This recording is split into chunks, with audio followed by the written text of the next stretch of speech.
1,277 days. That's how long it's been since I started building a software company. And honestly, it's been crazy. There's been a lot of sleepless nights and, to be honest with you, way too much coffee.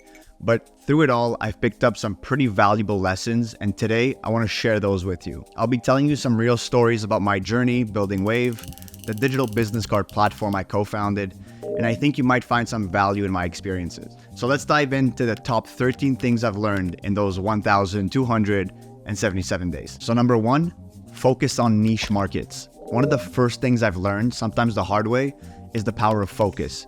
It's so tempting to try and build something for everybody, but trust me, that's a recipe for burnout and confusion. We've been there. Instead, focus on a specific niche. At Wave, we zeroed in on businesses that needed a better way to manage their in-person networking and essentially tackled the paper business card dilemma. Like, really, we nailed it. And by focusing on this niche, we could design features and strategies that genuinely met their needs. And this focus helped us cut through the noise and build a community of over 50,000 users. If there's one thing you can take away from this video, let it be this: find your tribe and serve them well. Do not get distracted by all the shiny objects and the opportunities that are out there that you could potentially tackle. Focus on that segment, focus on that problem, double down on it, and then get cracking. Number two is feedback is key. I can't stress this enough. Listen to your customers. Seriously, they're the ones using your product every single day, and their feedback is gold. In the early days of Wave, we had our own ideas about what people wanted, but it wasn't until we started truly listening, really zoning into what our customers were saying, that we started to get it right. If you have the right communication channels in place, like live chat, email support, phone support, just to name a few, you'll start to notice patterns. You'll start to see which features people are struggling with, where they're dropping off during the onboarding, and what features they're asking for in the future. This feedback is invaluable. It's like having a roadmap to making your product better. So keep an eye out for those lines of communications. Don't separate yourself from the customer. Be in the trenches with them. Find the patterns, make the adjustments, and don't be afraid to ask, how can we do better? Literally ask them that. The answers will guide you to the next level of your product evolution. Number three is building a strong personal brand. Your brand is more than just a logo or a tagline. It's about people connecting with the real you, the people behind the business, especially in SaaS. People want to know who they're dealing with. They want to see the journey you're on, the challenges you face, and the values that drive you going forward. At Wave, we realized early on that building a strong personal brand on platforms like LinkedIn and YouTube, or wherever your customers are, is extremely crucial. It wasn't just about showcasing our product, it was about showcasing the people behind the product. By sharing our story, who we are, what we're building, why we're building it, and the team making it happen, we built a deeper connection with our audience. People want to see the real you. They want to see your team, hear about your struggles, and celebrate your wins with you. Transparency builds trust, and in a competitive space like SaaS, trust is everything. A strong personal brand turns your customers into supporters and your supporters into champs. It's about making sure that every time somebody interacts with your brand, they feel connected to the journey they're on and the mission you're trying to pursue. Engaged communities not only provide valuable feedback, but also help spread the word about your product organically. Whether it's through social media groups, forums, or events, giving your customers a platform to connect with each other can turn users into product champions. Number four, leveraging automation to scale. I could talk about automation for days. It's one of those game changers that can take your business to the next level. As your business grows, there just aren't enough hours in the day to do everything manually. Trust me, we were like a team of two doing everything. And that's where automation comes in. I've made it a point to automate our process as much as possible. For example, I built CRM workflows in HubSpot that automatically connect Calendly bookings to create deals instantly in that CRM. No manual entry, no missed opportunities. We've connected our CRM to Stripe so that invoices are generated and deal values are updated automatically. Our Shopify orders sync with our CRM, ensuring that everything is housed in one place, making it easy to track and manage. But it doesn't stop there. After a customer onboards with us, we've set up automation sequences that trigger tasks based on, where the deal is in our sales pipeline. This keeps our team on track and makes sure that no customer falls through the cracks. Automation isn't just a nice to have, it's essential if you want to scale efficiently. Wherever you can automate to make your process more efficient, you should absolutely do so. It saves time, reduces error, and frees up your team to focus on what really matters: building relationships, refining your product, and driving growth. 5, the power of real connections in networking. So networking isn't just about handing out business cards. It's about building real connections. I can't even begin to count the number of opportunities that have come my way just because I was willing to have a conversation. When we created Wave, our goal was to make networking more meaningful, to help people stay connected long after the initial handshake. And it worked. Our platform has helped our customers to build relationships that have turned into partnerships, mentorships, and much, much more. Because let's be real, your network isn't just about who you know, it's about who knows you and how well they know you. In the past 3 years, I'd say, I've attended hundreds of events, probably too many to count. The connections I've made along the way turned into lifelong friendships, mentorships, and professional relationships. These aren't just people I've met, these are mentors who have guided me, the advisors who offered invaluable advice, the suppliers and contractors who have helped us build Wave and our business going forward. Most of the people I've worked with today are people I've connected with directly or were referred to me by somebody in my network.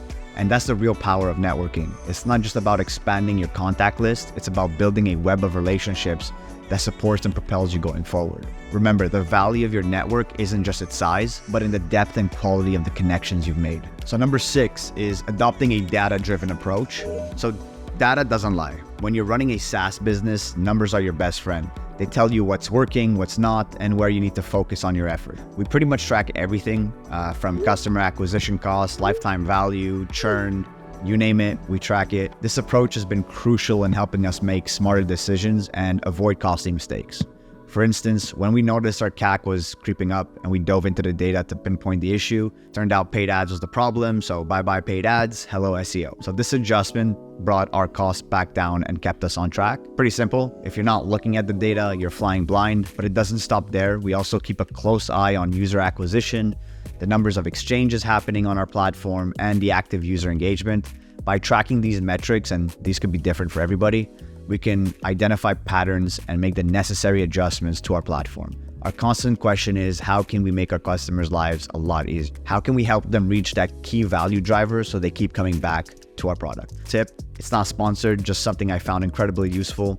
If you're using Stripe, connect it to a SaaS called Bear Metrics. It's a great tool that gives you a detailed overview of your metrics, helping you stay on top of your business data point. The more you know your numbers, the better off you're going to be. So check out Bear Metrics. I swear to you, it's not sponsored. Number 7, the long game of SEO. If you've been following my journey, you know I'm a big advocate of SEO. And SEO isn't just an overnight success. It's more like planting a seed and then waiting for them to grow. It takes time, but for any bootstrapped entrepreneur, the payoff is absolutely worth it. When resources are tight, you need to make the most out of every minute you invest. And that's where creating valuable content comes into play. Blogs, YouTube videos, guides, and even free tools. At Wave, I made a significant investment in SEO, fully aware that it would take months, even years, to see the full benefits, and guess what? It paid off in a huge way. Today, over 150 demos are booked purely from organic traffic, and that's from the B2B SaaS every single month. That means that we're not as reliant on paid ads to drive interest into our product. We could turn that ads flip off and still be Gucci. For any SaaS business, especially when you're bootstrapped, SEO is about playing the long game. It requires patience, persistence, and a commitment to consistently providing value. But when you get it right, it could be a very powerful, cost-effective way to grow your business, especially if you're tight on resources. So number 8 is nail the onboarding. First impressions matter a lot.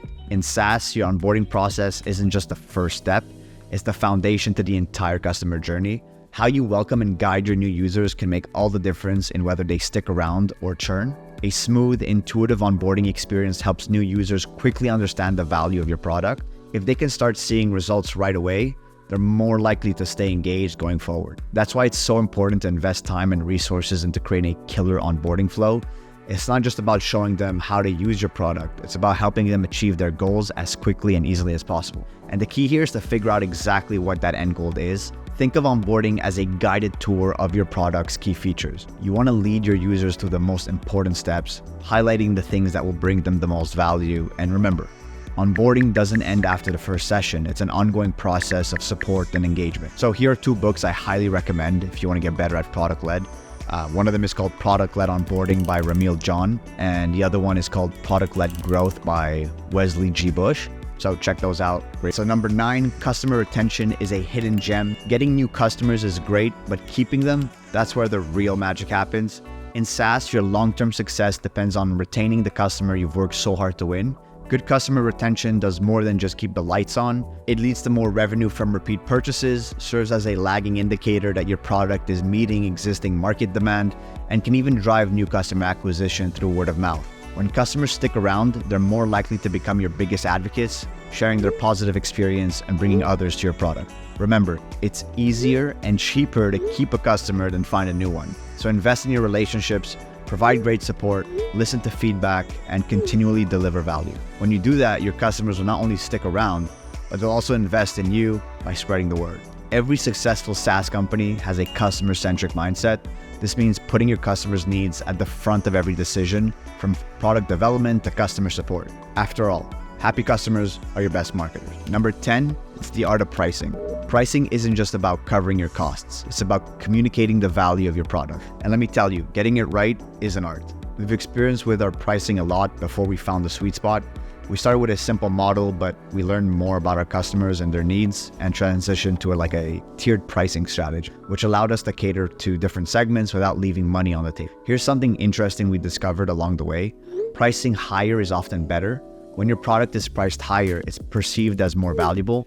Customers tend to associate a higher price with better quality, which can attract more committed customers. Plus, raising your prices can have a significant impact on your bottom line for obvious reasons.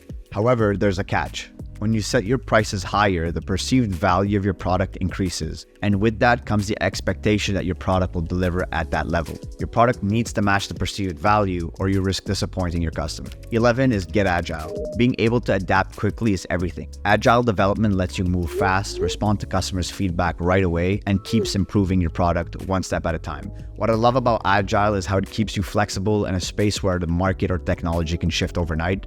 Having a team that can pivot and adapt is extremely crucial here. It's what keeps your product relevant and competitive no matter what changes come your way. With Agile, we break down development into smaller, manageable pieces, what we call sprints. This way we can focus on delivering updates that actually make a difference for our users. And it's not just about keeping up, it's about staying ahead. It's about showing your customers that you're listening, that you care about their experience, and that you're committed to making things better for them. Agile isn't just about speed, it's about being smart with how you work. It's about staying open to change, valuing feedback, and always looking for ways to improve. 13, lastly, be resilient. There's no sugarcoating it. Building a SaaS business is tough. There will be days when you question everything, but here's the thing. Resilience is your superpower. We've had our fair share of tough moments at Wave, times when things didn't go as well or didn't go as planned, and we had to pivot. But every time we adapted and kept moving forward. If there's one thing I've learned, it's that the only way to fail is to give up. So keep going, stay flexible, and don't be afraid to change course if you need to. It's those who stay in the game the longest who tend to succeed. So that's what I've learned in 1,277 days, full of lessons, challenges, and growth. Building a SaaS company isn't easy, but every step, every decision, and every lesson along the way has been extremely worth it for me. There's been ups and downs, late nights, and a lot of hard work, but seeing the progress we've made and the impact we're having is all worthwhile. If you're on this journey too, keep going. There will be times when you doubt yourself, when things get tough, but don't give up. The rewards at the end, whether it's the satisfaction of seeing your product make a difference, the relationships you build, or the personal growth you experience, they're all beyond worth it. So embrace the challenges, learn from everything, and stay true to your vision. This journey is much more about the process as it is about the destination. So, see you next time, guys.